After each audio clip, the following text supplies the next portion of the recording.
You don't need me to help you cancel that much. And I don't think I can do that in my head. Is that about 30? 1 over 30, f of 12, f of 13.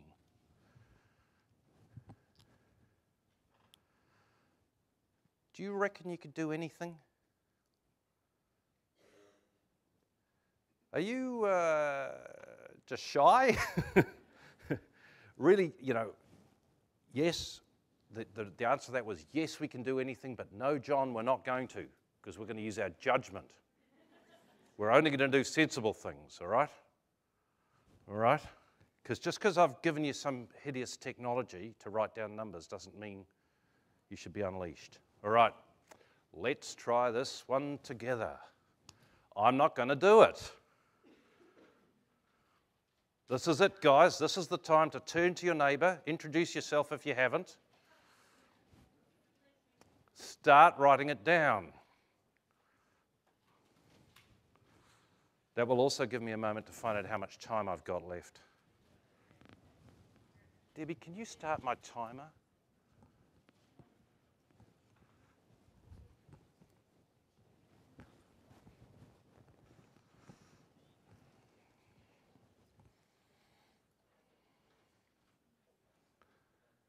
I see some blankos. What are the blank faces? You're allowed to cheat. Okay, there are several ways to cheat. One is you can look at, you're only allowed to cheat in exercises in forensic science. You're not actually allowed to cheat in casework. You can turn to your neighbour. If that doesn't work, you can put your hand up and make me come over there.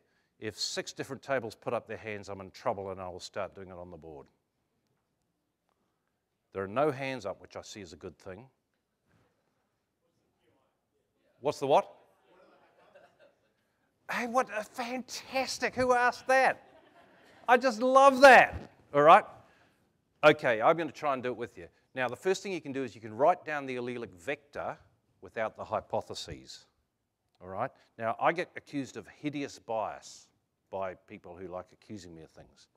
They say I use the hypotheses to work things out. Now, you can write down the allelic vector without the hypotheses. You agree? Right? So let's do that. Then I'll give you a hypothesis, but I really appreciate you asking that.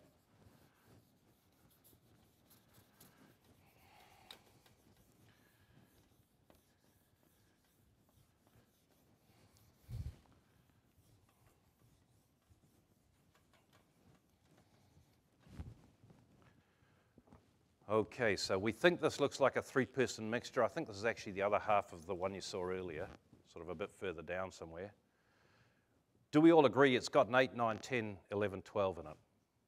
Now the question is, has it got anything else, right? But we can get that bit over with, can't we? It's got an 8, 9, 10, 11. Now I think this one's a little bit different from the last one in that there's no clue as to what the 6th allele is.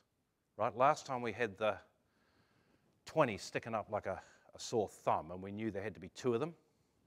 This time, there's nothing there, right? The 11 could go with the 12, the 9 with the 10, and the 8 could be going with no one. All right? So we cannot say what the 6th allele is. So when we can't say what it is, we put in an F, because we're being British today.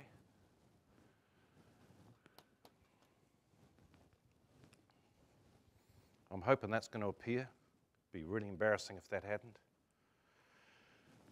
In this particular instance, it turns out to be a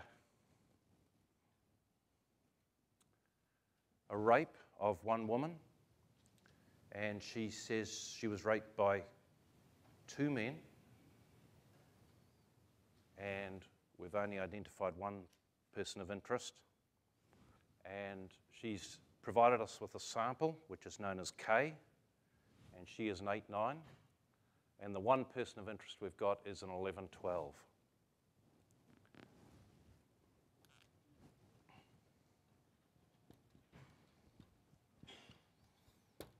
Prosecution are going to say that this is the victim, which I think I'm calling K.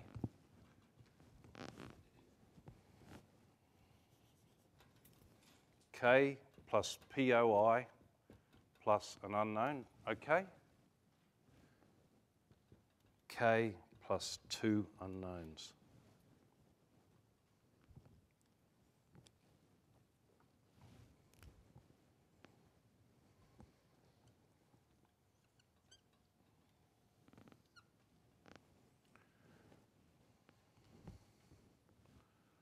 Okay, let's look at the top line. We've got a K as an 8, 9. Actually, you know, when I'm doing this myself, I sort of do this dramatically. You know, maybe, I don't know, it might work for you. POI 11, 12, right? Give me 10F left, all right?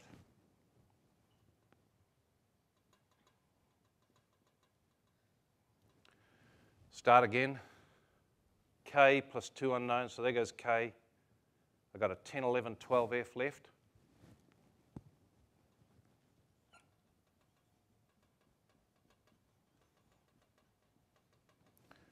Put in the numbers, that's got a 2, that's got a 24. Once you put in the numbers, you can cross out the F's. Okay, yeah, maybe I can pull this forward. I see those guys over there. If I pull this forward, I hope I don't interrupt the videoing. And of course, there is now a risk I step off the edge here, but you'll save me if I do.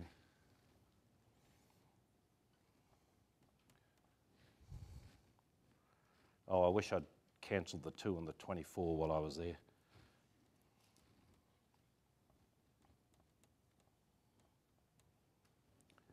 Okay, and you guys can do the rest of that for me to save me trying to. Okay, and that would go as a 12. So 1 over 12, F11, F12.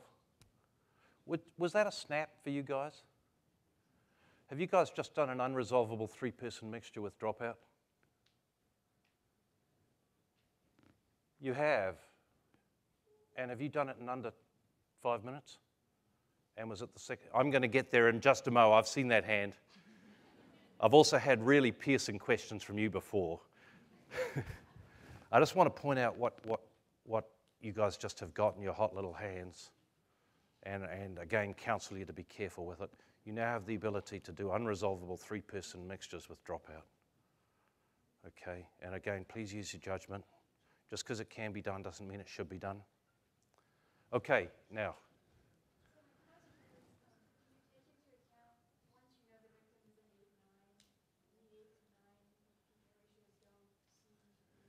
Yeah. Yeah, look, that is really good. I have skipped that, okay. So just to repeat that question, once you know V, or K, right, it actually can change your allelic vector. And in fact, once we know K in this one, we actually can say that the other allele has to be a copy of 10, 11, 12. You just sit there and think, because what's your name, miss? Devon had done that in her head, right? But you sit there and think for a while. Once we know someone's an 8, 9, then the 10, 11, 12 are above the stochastic, and they have to have a buddy that's somewhere. Can't be a drop. But I just really didn't want to go there just yet. Thanks, Devon. And what do I owe you for? I owe you for the FGA question as well, don't I? What's that? Oh, okay. I really appreciate those questions, actually. It teaches me 2 things. One is I'm not blinding you with the math, all right? You're actually seeing that the math is doing something that you actually intuitively can do in your head. Okay. I've sort of done this. This is the good and bad non-concordance. Remember, I'm very concerned about non-concordances. So calling them good and bad, it's a little bit of a value judgment, really. A allele near the threshold, no sign of a B, we're in deep trouble. A allele near the threshold, big subthreshold B. I feel a lot better about boxing on. Now, recognizing the limits, where the limits of the binary model relate to non-concordances entirely. And this is true of whether you're about to use my likelihood ratio that I've just taught you, or RMNE. It's all about that. The binary method, which we are doing, is safe if the fit to HP is adequate. So if the fit of the alleles to the prosecution hypothesis is adequate, these approximations are safe. I can't define adequate. Now, I had a meltdown in the Melbourne laboratory in Australia. I don't know if any of you watched it on the net. They actually got closed by their chief commissioner, and you know, there were some funny things happening in there. Their firearms examiner, at the end of examining a firearm, when he got a destruction notice for the firearm, instead of destroying it, he would sell it on the black market for pocket money. I'm glad to hear you go, because, you know, that's pretty bad actually, isn't it? And there's $7 million worth of drugs missing from their drugs inventory. And the statistical approach the DNA lab was using caused doubts, and their lab got closed. And they were going to actually be closed, as in like closed, fired, outsourced, right?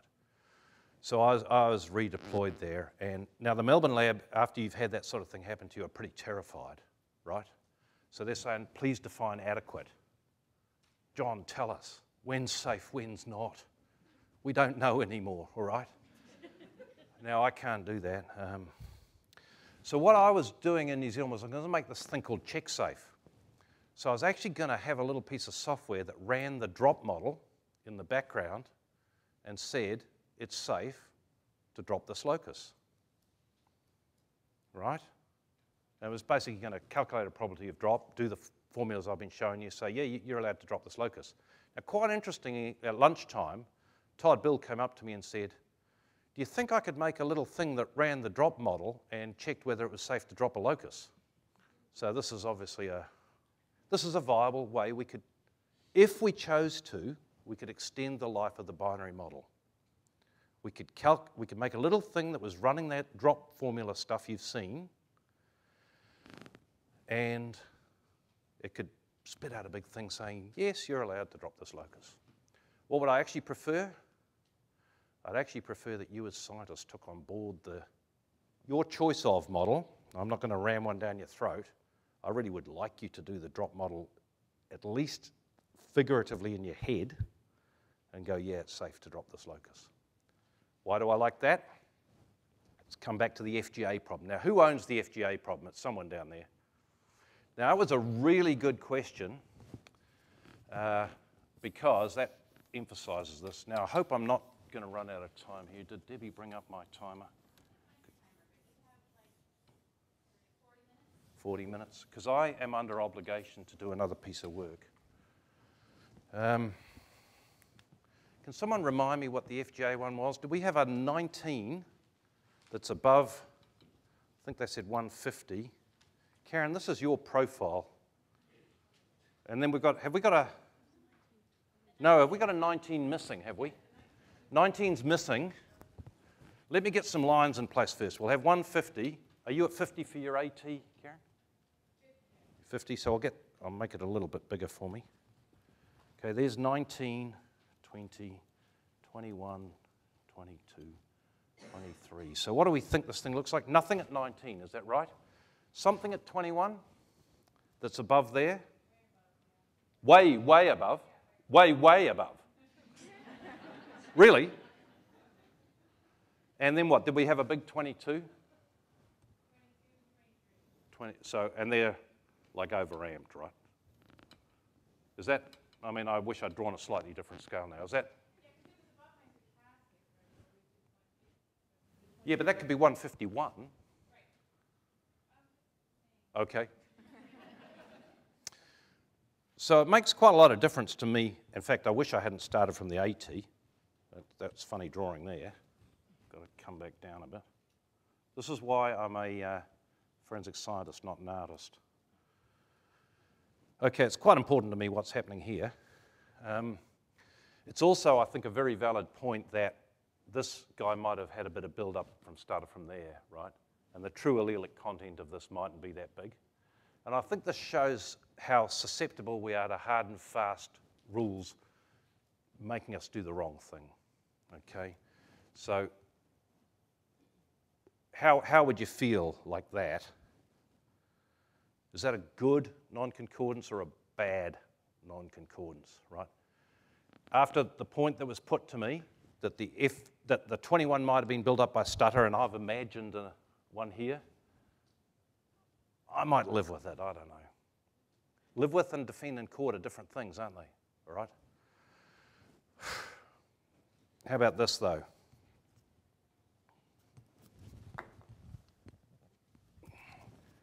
No 22. So no excuse now. Okay, that's unlivable with, in my opinion. All right? Person of interest, 1921, remember?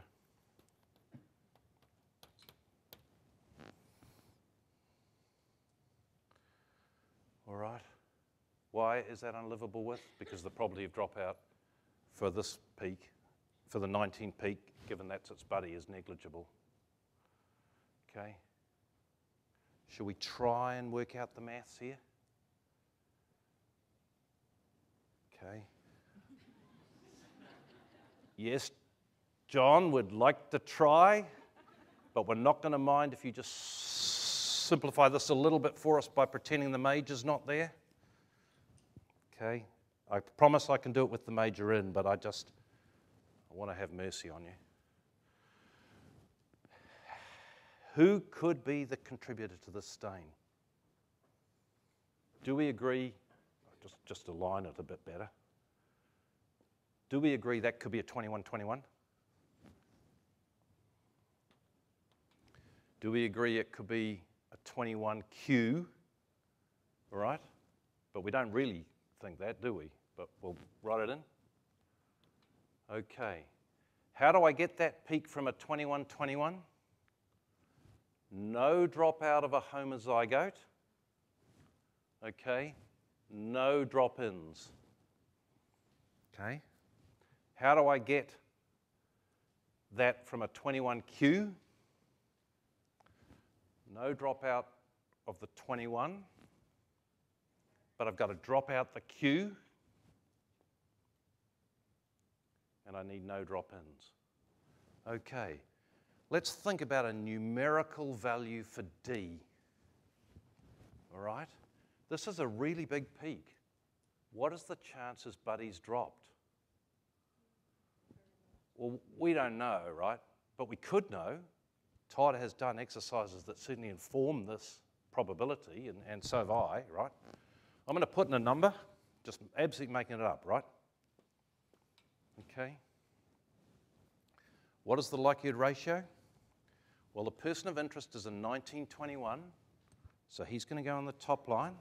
How do I get this from a 1921?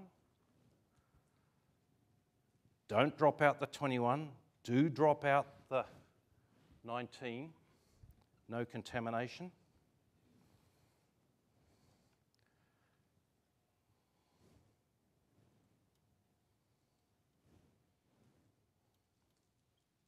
If any of you guys ever tell Bruce Badoli you saw me doing the product rule, I'm going to be very upset.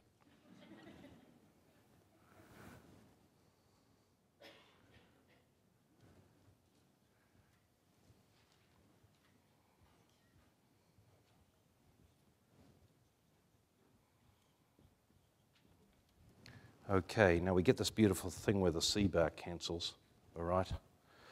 And I can.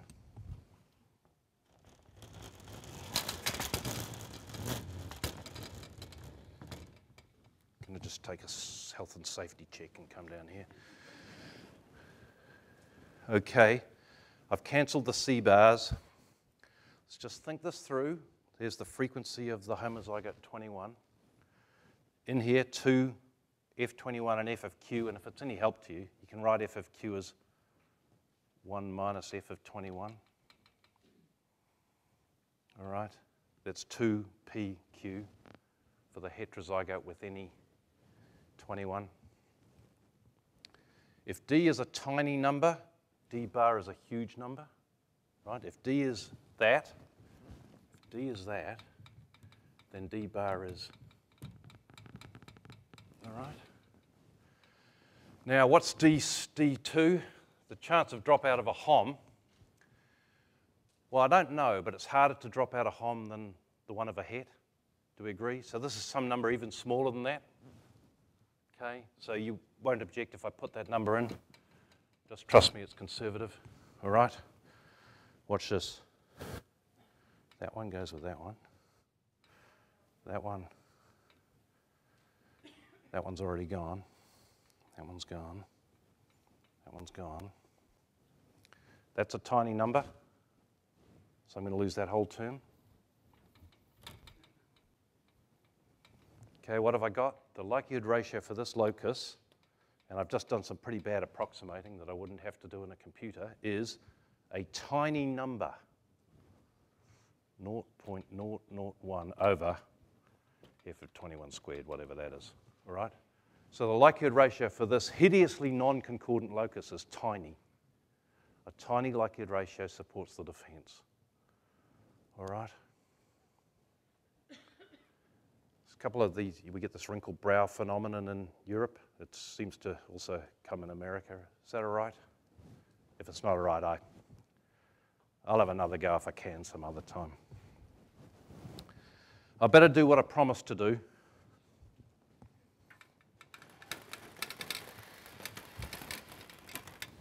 You know, I'm asking a lot of you guys. I said I couldn't teach this stuff in 2 hours, and I gave you an outline of what we used to do in the UK. In Australia, I did 3 weeks immersion training during that recovery period for this exact subject I've just taught you guys in minutes, right? So give yourself a break. To be honest, hands-on, side by side with paper, 3 or 4 days, you'll be fine. Okay, what's it all about? We can press out the binary model a bit further, the issues with non-concordances.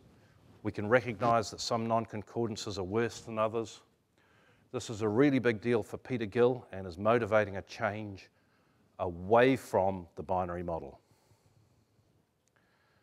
I don't know when that'll happen, but I do think it will happen. In fact, I can tell you it'll happen in New Zealand this year and in NSV soon.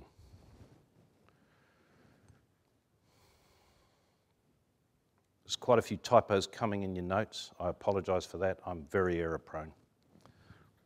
I've also come to very firmly believe this: black boxes breed bad habits.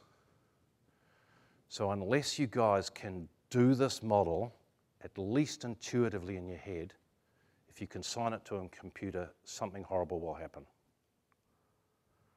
Okay, I have taught you some maths that you can apply to a 17-person mixture, right? If you teach that to your staff and they don't get it, someone will shove a 17-person mixture into that maths.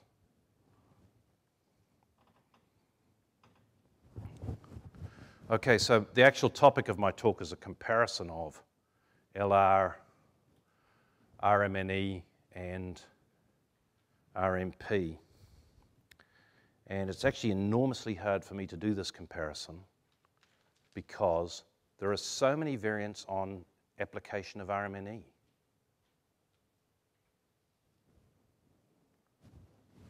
So I'll give it a go. So here we have a big profile, right, up around 2000, ABCD. I think RMNE, as applied in the raw, would do that. If anyone's interested, I can put theta into that.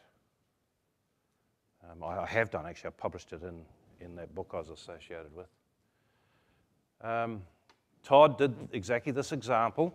RMP is that minus the HOMs, right? You see the PA squared PB, so RMP is exactly equal to PI minus the HOMs. And that is for the simple fact that you cannot get that from a 2-person mixture if one of them's a HOM. Sorry, I didn't say. I'm assuming it's a 2-person mixture. Interestingly, the likelihood ratio is that which is very close to 1 over RMP. Can you trust me on that? I've done that by simulating a whole lot of frequencies and by good luck, RMP is very close to 1 over LR. Now, I want to talk a little bit about what I think the motivation is for RMP. I'm quite supportive. As an LR purist, you might find that a surprising thing to say. I'm sure I'm not going to ask anyone to go from LRs to RMP, but if you're thinking of going from RMNE to RMP, I'd like you to. And that's because I think, I don't actually know if Todd invented it, I don't know where it came from, but what they're trying to do is make better use of the evidence, right? They're making use of the concept that there are two people. They're making use of known contributors. They're trying to make better use of the evidence. And remember I told you that ignoring evidence has really bad properties? It benefits the guilty and hinders the innocent, right? So they're trying to make better use of the evidence. And it actually has very close to the same information content as LR. Okay, here's another one. All I've done is just distort the profile a little, and I've made the person of interest the CD, and I've put them right on the cusp of acceptability. All right? So we would include, but this is right on the threshold for heterozygote balance. Same formula pop up, right? So we produce the same formula whether it's a perfect fit to the suspect or whether it's a really bad fit to the suspect. That should be a clue to us that something's wrong. We are not using those p-kites fully, right? So everyone's at risk. True allele gets it right. Okay, so it's a winner over all the methods, including the one I've just taught you.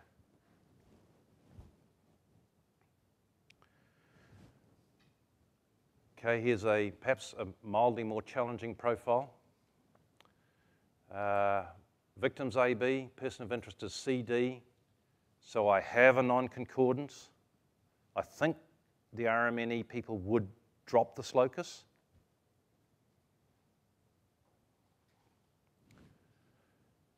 That is acceptable except for that risk zone I was telling you about. Remember, there's that little risk zone down the end where even dropping a locus isn't safe.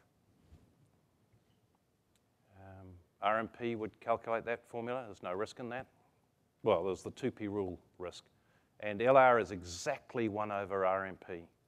So it has exactly the same information content. This is the non-concordance, so we're at risk. And the only ones that get this right are true allele and the drop formula.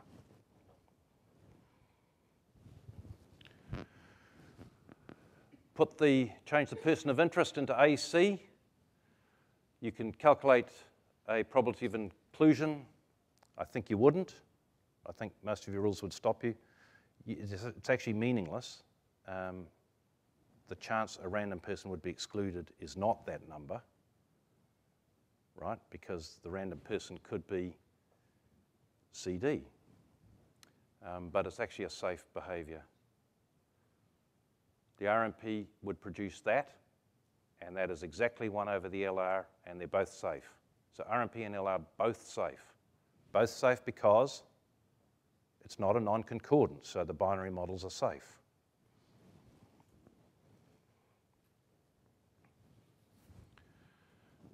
Low level, bunch of 3 peaks.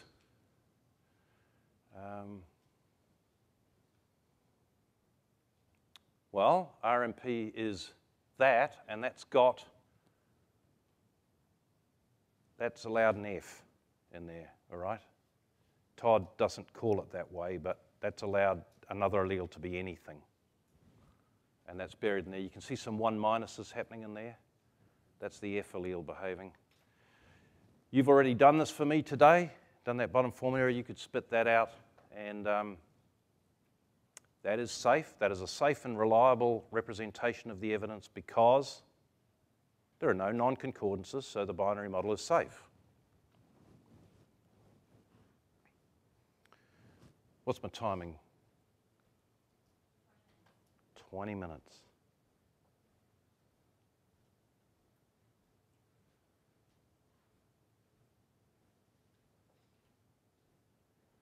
This is me trying to remember what I've got left in here. I'm going to stop on the heavyweight material for a minute, and I'm going to give you some background knowledge to some things. I hope it'll be of value to you. So I'm going to talk about the Hoey case in Northern Ireland. And this is one where low template DNA got a very bad ruling, and I just thought I'd take you through it. So DNA profiles matching each other were recovered from devices in the main street of Lisbon. This is in Northern Ireland, in Altmore Forest. This was done blind in 1999 and 2001 from the underside of tape of explosive devices. So these devices had not been handled properly, or that they had been handled. So the usual trick when you do that is to go underneath the adhesive tape. The unknown profile developed from that matched Mr. Hoey subsequently when he crossed the border from Southern Ireland. A further device that was planted at Newry Road Barracks was examined in 2003 and found to match Mr. Hoey. The first two also matched him. The Omagh bombing itself, which killed 28 people, is not linked to Mr. Hoey by DNA at all. It is linked by similarity of the devices, which are made in these little kiddie lunchbox tins with certain electrical devices and tape, and explosives people tell us that this is the same sort of device. If you're in any way interested in the Omagh bombing, there's sort of a lot to it, but one of the hideously sad facts of it is the real IRA who planted the bomb were driving towards the post office, which was right in the centre of the market area, but they got cold feet at the last minute and parked it 200 metres short and ran off. And then other people phoned through a bomb warning, and the police turned up and they cleared the market area and got everyone back about 200 metres from the market area to round the car, and there were people leaning on the car that held the bomb. So, yeah.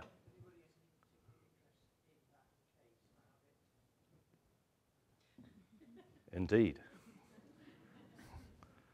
Here's some pickies. So Chris and I know of this, of course, because the FSS came under a bit of a hit over it. And the main witness who I'm about to talk about is my mate Jonathan Whittaker. And do you remember the very first slide? I don't know how you could remember the very first slide, but there's two guys in there, and I said I give credit to them.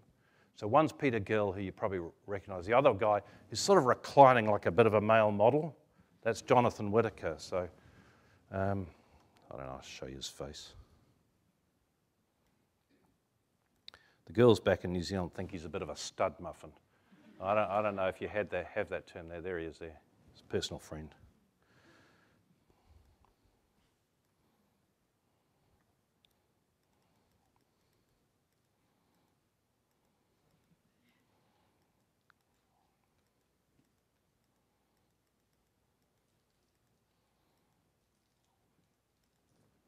Oh, you know, I really wish I hadn't done that now because I'm so out of control of this device. But anyhow, let's see.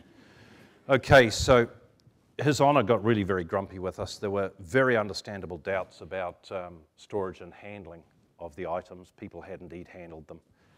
There were deep criticisms of witness demeanour, and that went to Jonathan Whittaker, the guy I've just shown you. And I'm going to stand up and defend him in a minute. There's no ruling, but very questioning comments about LTDNA.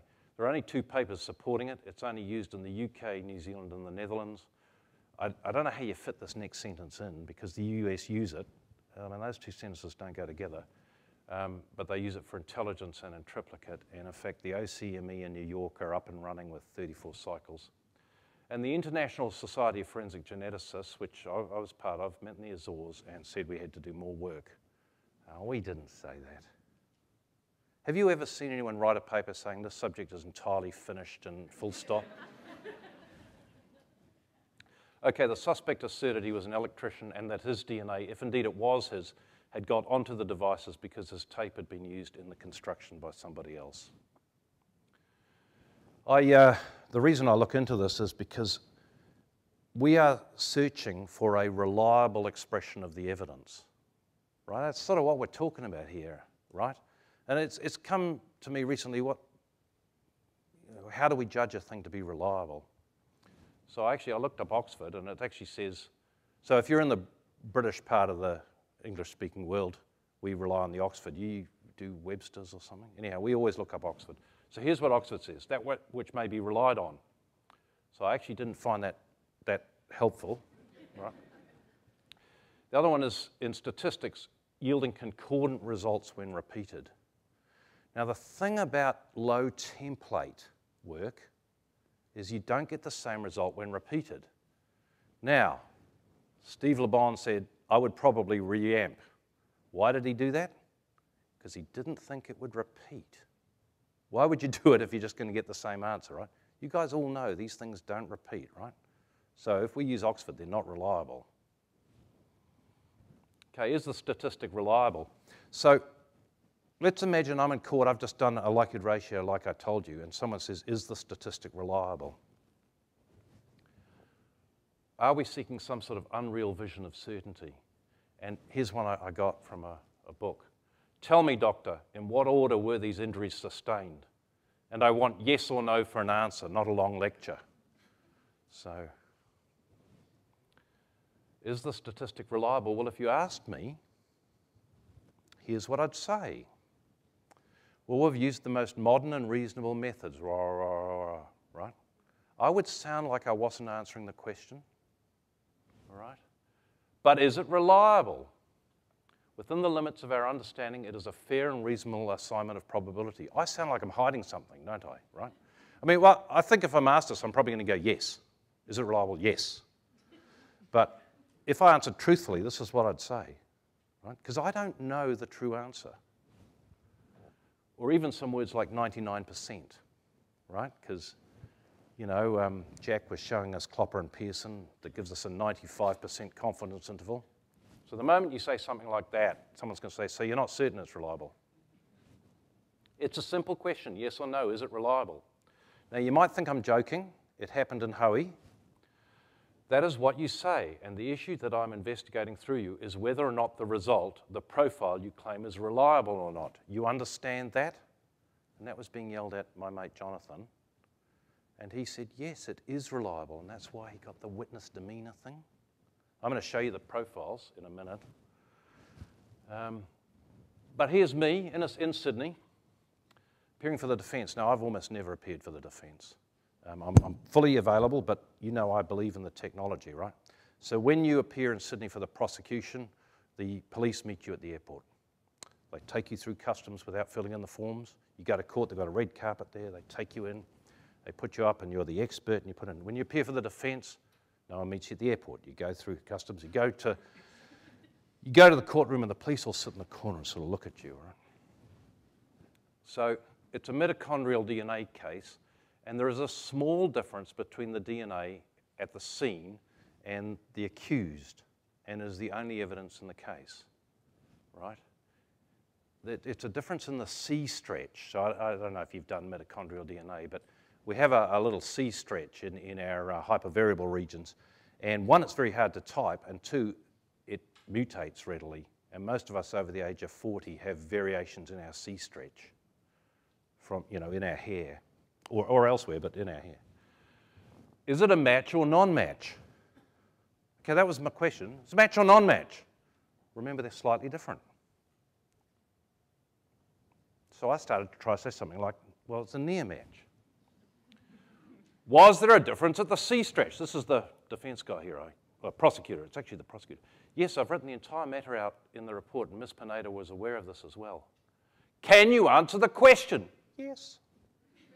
Is there a difference in the C stretch? Yes, there is. Can we make that the last time you yell at me? Well, if you'd answer the question, then I wouldn't need to repeat it. Absolutely, literally how it went, right? So here's the Hoey profiles. So 34 cycles, do it in duplicate. Those are big, fully repeatable. In the end, my mate Jonathan said, yeah, that's reliable.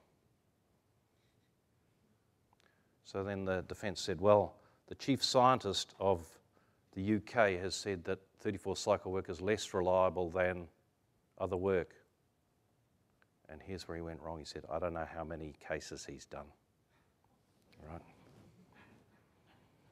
Okay. Just finish with a little picture. I thought you might like to see some scenery.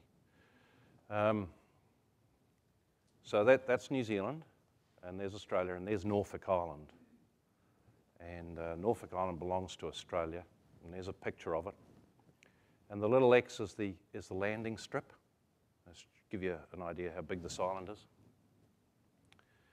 And down here is the courthouse. It's the sort of was a penal colony, and they had prisoners there. And that courthouse is where these soldiers used to live. It's very, very beautifully preserved. And the accused is Glenn McNeil, who's a Kiwi, and the deceased is Janelle Patton, who's an Australian. So this was a fairly emotionally charged case. And in the boot of Mr. McNeil's car was searched and nothing found. 3 years later, they got us to look at it using our 34 cycle technology, and we produced a beautiful replicatable pattern of Miss Patton in the boot of the car. And Glenn McNeil was subsequently convicted. So, all good stories end with a sunset.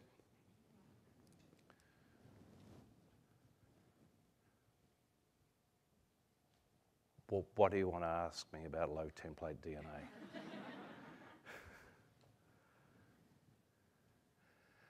Tomorrow, if we don't have questions tomorrow, we're going to be doing hands-on. I think Mike Coble's leading us, I don't know, on some constructed mixtures of 2 and 3 persons. I don't know if Mike's going to set you some homework tonight. On my account, if you're going to do some homework, get the